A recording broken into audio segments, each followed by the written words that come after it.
Welcome, guys, to episode 3 of the God's Not Dead podcast series, Born Again Christian. I still have a cold. Gabe has a cold. He always does. Sorry for missing last week, by the way. I missed y'all. He's lazy. Hey, actually, I had a tough day at work. There's a rainbow I'm on dead. the book. Okay.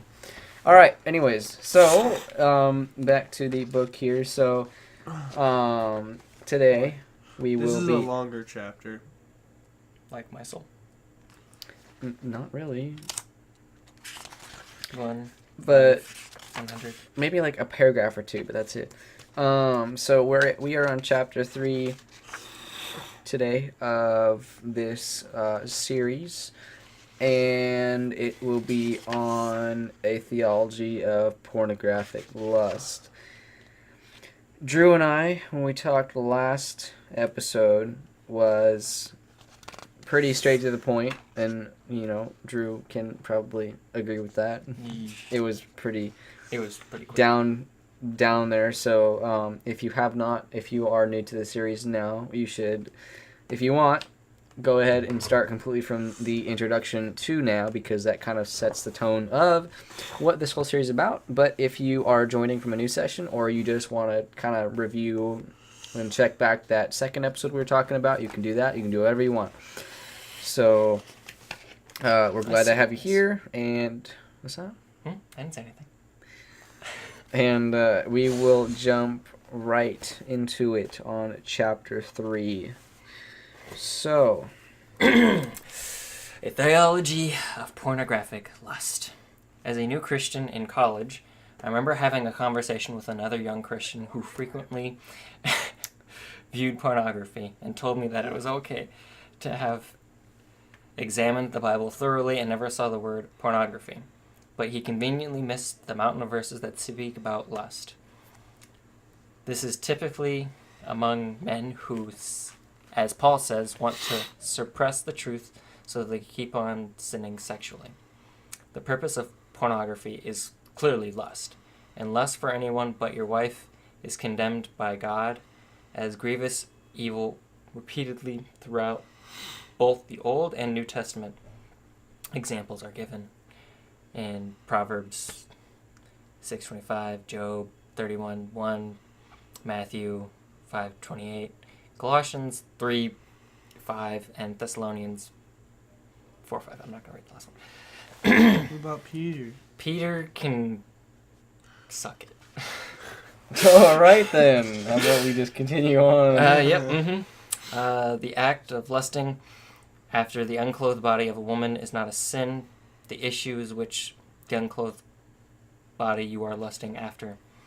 If she is your bride, then you are simply making the song of songs sing again to God's glory and your joy.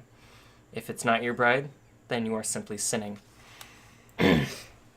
It was God who clothed our mother Eve after her sin, and it is Eve's daughter who undressed themselves for the camera in violation of God's desire that female bodies he formed to be only seen in their full glory by their husbands. Pornography is so enticing for men because it is a biological connection between a man's eyes and his genitals that causes men to be easily stimulated visually. Pornography has a sad effect of objectifying people into objects with parts, thereby divorcing a person from their body and consequently diminishing their dignity. One example of this are the frequent references by Tom, I don't know how to say his last name. Probably Lycus. Lycus. The American's most popular talk radio show host for young men to women as toilets where men go to leave their fluid.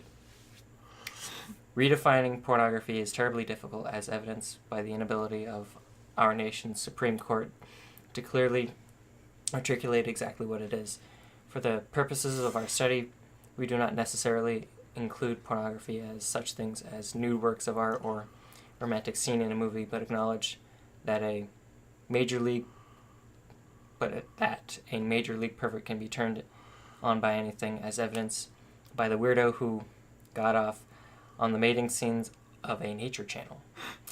I do include such things as porno movies, magazines, websites, online, filthy sexual chat, trashy romance novels, phone sex with paid operators, explicit movies, lingerie catalogs, and even swimsuit issues of sports magazines. Anything else that I have forgotten that some of Adam finds,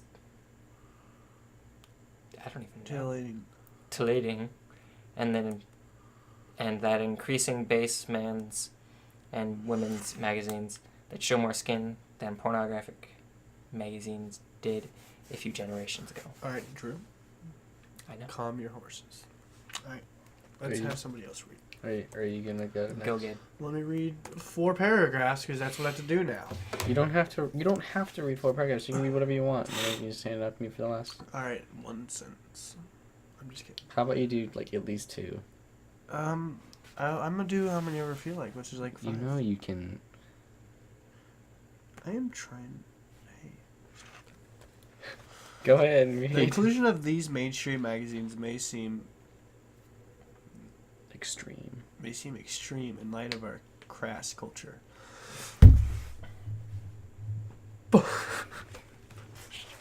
Mm-hmm. Still, we must remember that in the early 1950s, no stores carried soft pornography. In the 1960s, Playboy was made available out of sight behind the counter. And in the 1970s, Penthouse made it next to Playboy on the shelf.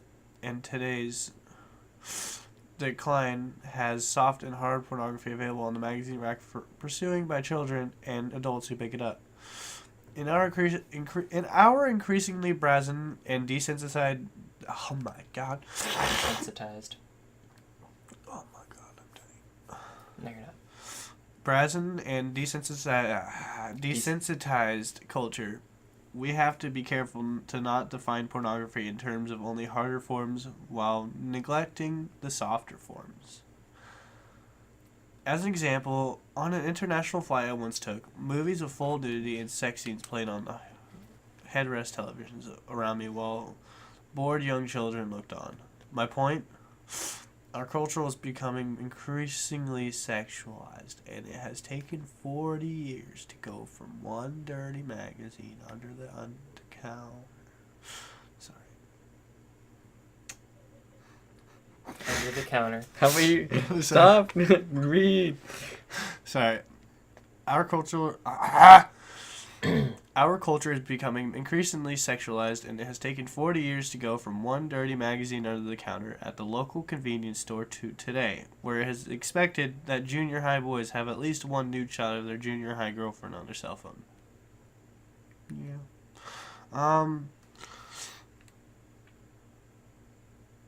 The Bible is infinite. I know the words. I just can't speak them right now. You just It's okay. The Bible is emphatic. My eye itches. The Bible is emphatically clear that God's men should abstain from certain sins that war against their souls. First, God's men should not commit adultery. Exodus 20:14. Second, God's men should not covet their neighbor's wife, even if her clothes leave little to the imagination. Exodus 20:17. Third, God's men should not participate with prostitutes who use their bodies as a commodity to be rented for a good time or a good photo. Proverbs 23:26 and 27. And 1 Corinthians 6:15 to 16.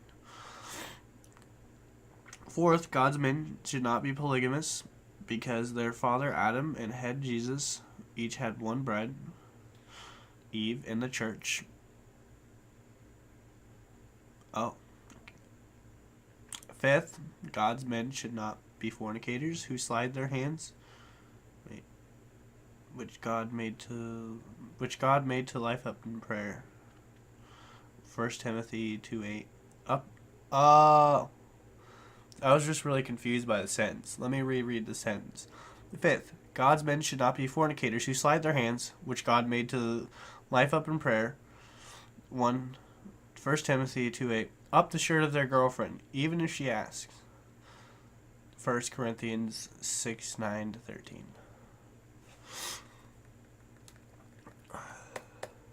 However, throughout history, men have been prone to obey the letter of the law on these matters, while violating the spirit. The spirit of these scriptures forbidding sinful sexual... Oh my god.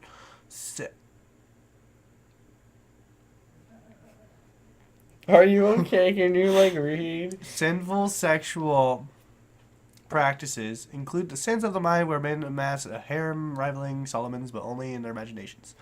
So, Jesus wisely taught that sexual sins are committed not only in what we do, but also in what we think. For example, in Matthew 5:27-28, he taught, "You have heard that it was said, 'You shall not commit adultery.' But I say to you that everyone who looks at a woman with lustful intent has already committed adultery with her in his heart."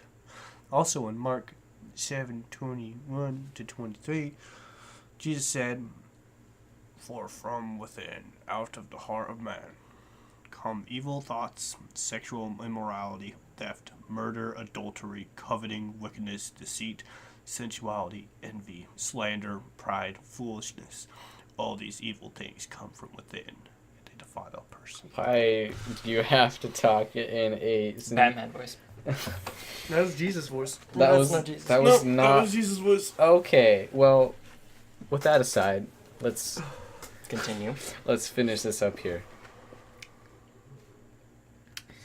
Thus, sexual sins are not out there in the media, strip club, or gal with low-rise jeans and high-rise thong. Truly, the problem is in you. It is from the sinfulness of your heart that lust and sin proceed like sewage from a culvert. This is the painful, unvarnished truth. The proliferation of modern counseling is ample evidence that there is much wrong with the human condition. There is an ongoing debate in our age regarding what qualifies as normal and abnormal behavior, diagnosing why some people behave abnormally and prescribing a cure for those abnormalities. Speculative causes for abnormal behavior include the unconscious mind filled with primal urges. Sigmund Freud. A collective unconsciousness from our racial history. I don't think the J is Coral Hunt. Carl.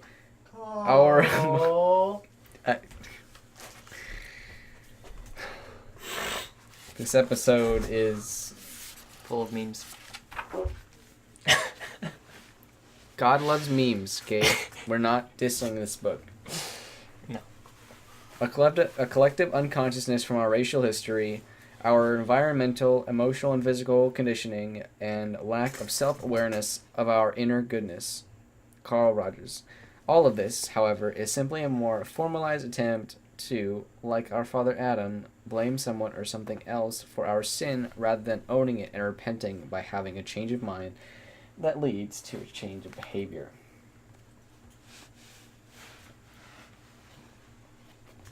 In Scripture, however, Jesus is normal and the rest of us are abnormal sinners with indwelling sin. Our individual lives and the corresponding collective lives we call culture are simply the outward reflection of the inner condition of our hearts. The heart is the seat and center of our identities, the essence of our total inner selves that expresses itself outwardly in word and deed. This concept is central to the teachings of Scripture and heart in its various forms. Examples: hearts hard-hearted occur over 900 times. Practically, this all means that only you and God truly know your heart, and rather than trying to obey legalistic rules, you must be honest about the lusts in your heart and reduce those triggers that stimulate you. All right. Go. Chapter review.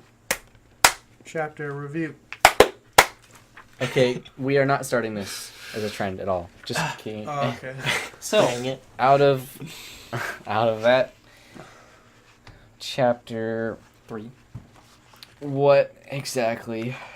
He Sorry. was going all like he was basically defining. He was trying to tell us. The author was trying to tell us what is pornography and what isn't. The plain differences between, oh, that's pornography, and like, oh, no, that's just your wife. Well, that was part of it. That was like throughout several parts of this. The purpose of pornography is clearly lust. That was something. For sure, lust. Let's see. I'm finding that spot. Do you not like that? Tell me you like it. I don't know, do you? Oh, hell yeah. Get out of here. How long does it take you to edit these? 500 hours. Okay. I don't edit anything in between this, so whatever you're saying now is going in there. So if I were you, I would quit stroking Drew's leg. You just should not. They didn't have to know that. Well, Yeah, you're just making weird noises. You over were there, making so they're gonna. I wonder what that is. That was me stretching my back, by the way, so don't get any weird ideas. I'm trying to... Wait, well, what did you say exactly earlier? I'm trying to find that one. You mean paragraph 2, first page? I mean first sentence. No, not that. Wait. Oh, if she is your bride, then you are simply making the Song of Songs sing again to God's glory and your joy. If she is not your bride, then you are simply sinning.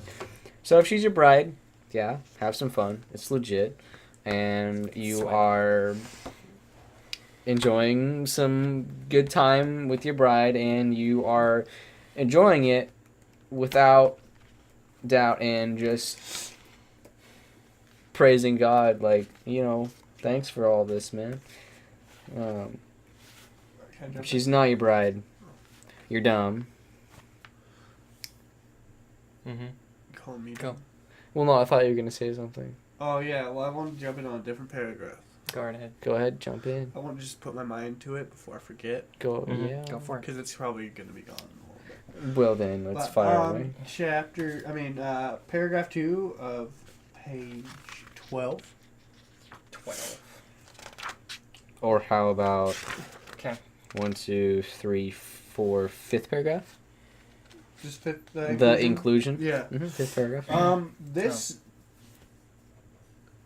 puts paints a real image of what life is like today compared to back then. Like, porn is more accessible today than it ever was, ever.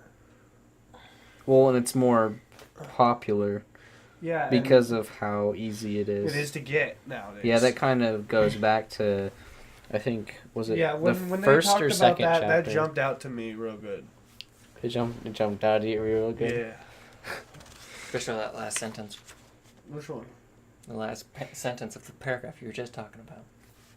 How did that jump out at me? Because you laughed at that.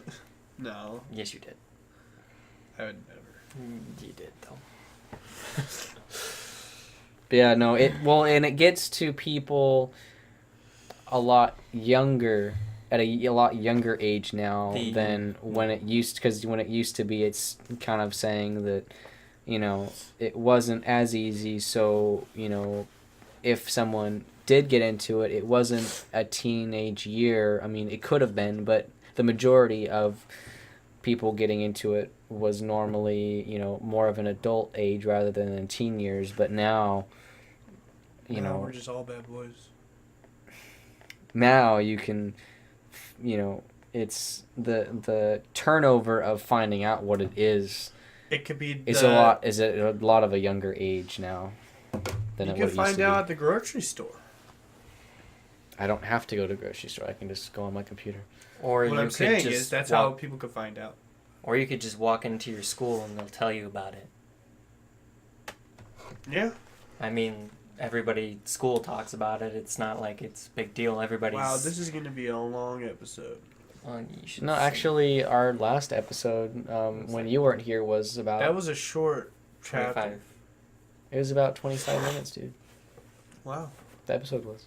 But how short was it, June? It was shorter, but we had a lot to talk about. Neat. But, I mean, you can just walk into your school and everybody's talking about this kind of stuff. Yeah. Everybody's saying, oh, I got this girl and I got that girl and I got her.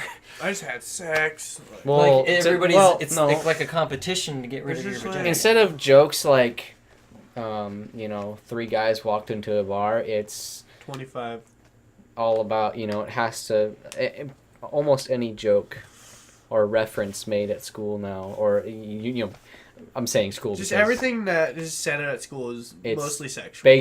based off sexuality, like, it's... Everyone has a dirty mind, usually, even the popular kids nowadays, I don't have because they think they're cool. popularity. But,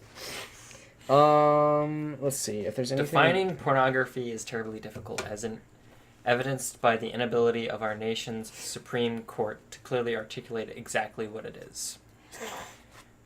Everybody has a hard time defining what pornography is. I mean, what would he define? He includes a whole lot of things like porno movies, magazines, websites, online flirty sexual chats, and Golf matches. no, I don't think he includes that. But Oh, He- sorry, Nature Channel. Sorry. yeah, the Nature Channel, getting turned on by the Nature Channel. It's stuff that could obviously just turn you on by looking at it, like lingerie catalogs. You could just sit there and look through the lingerie and just imagine. Pornography is just something where you let your imagination go wild, and Pornography is more of a state of mind rather than an object. I mean, yes. in that kind of a sense, yeah. Yeah, it's more of a state of mind. You're letting yourself be driven by the lust of your That is actually eyes. that is as close as we can get to there. I think that's a good. Good. Yeah, that's a good wrap up. Yeah, that was a good. I'm surprised they actually came up with that. That was a good. Did I put on I understood that. I put on deodorant. How to pick up chicks. Bend over. Bend knees. You just were saying Dylan's shirt. I have a shirt that says "How to Pick Up Chicks" and it's a 3 little, like, image of a stick man picking up a chick, like bend at knees, keep back straight, and lift with legs, and it's just a stick man picking up chicks. Well, thanks for... A baby chick. Not like an actual girl. I know, but you had to make Yes, I me did. explain why you were saying that. So, anyways, yeah, a lot of the rest is just, I don't know. It's kind of filler in my opinion. Chaw. I don't There are only a know. few main good points in it. Well, the whole book is a bunch of good points, but it's Yeah. like hard to get a wrap on everything so quickly. Mhm. Oh, let's see here. Well, thanks for listening, and tune back in next week, and we'll have some more goodies for you. It's too early, man. What are you doing?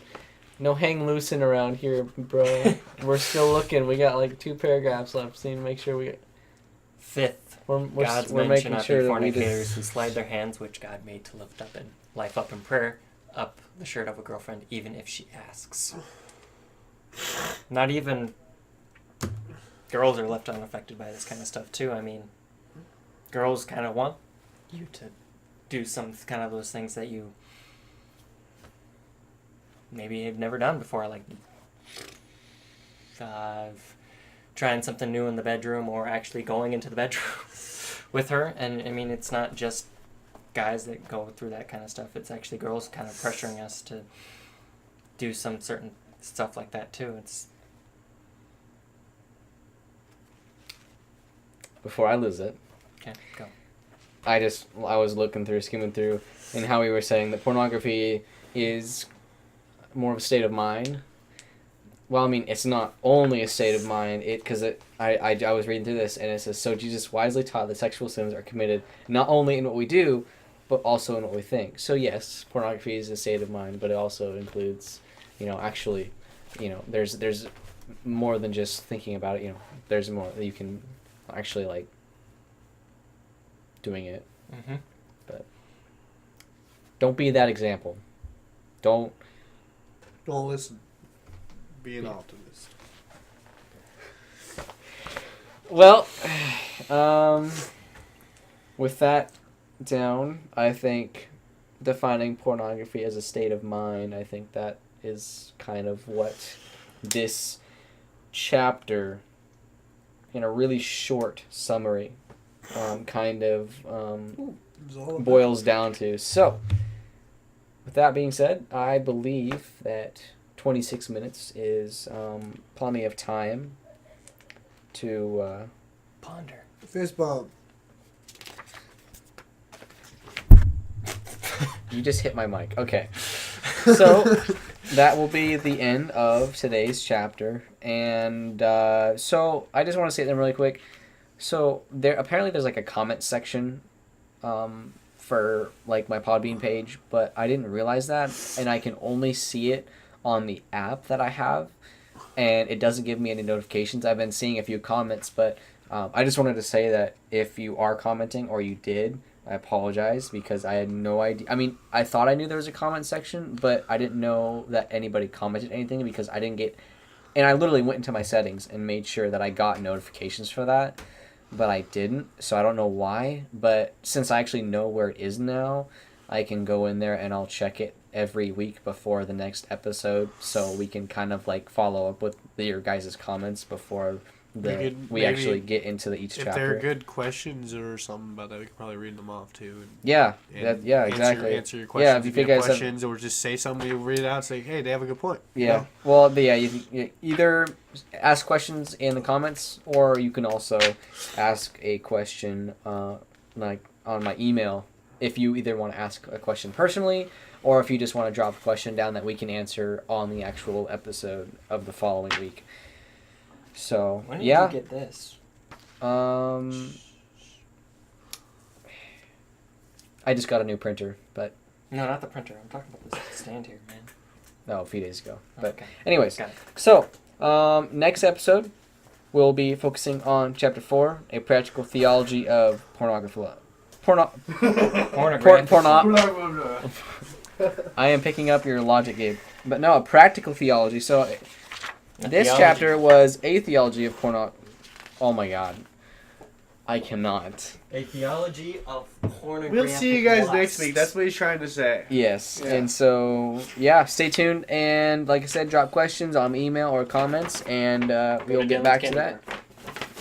And, so, until next time.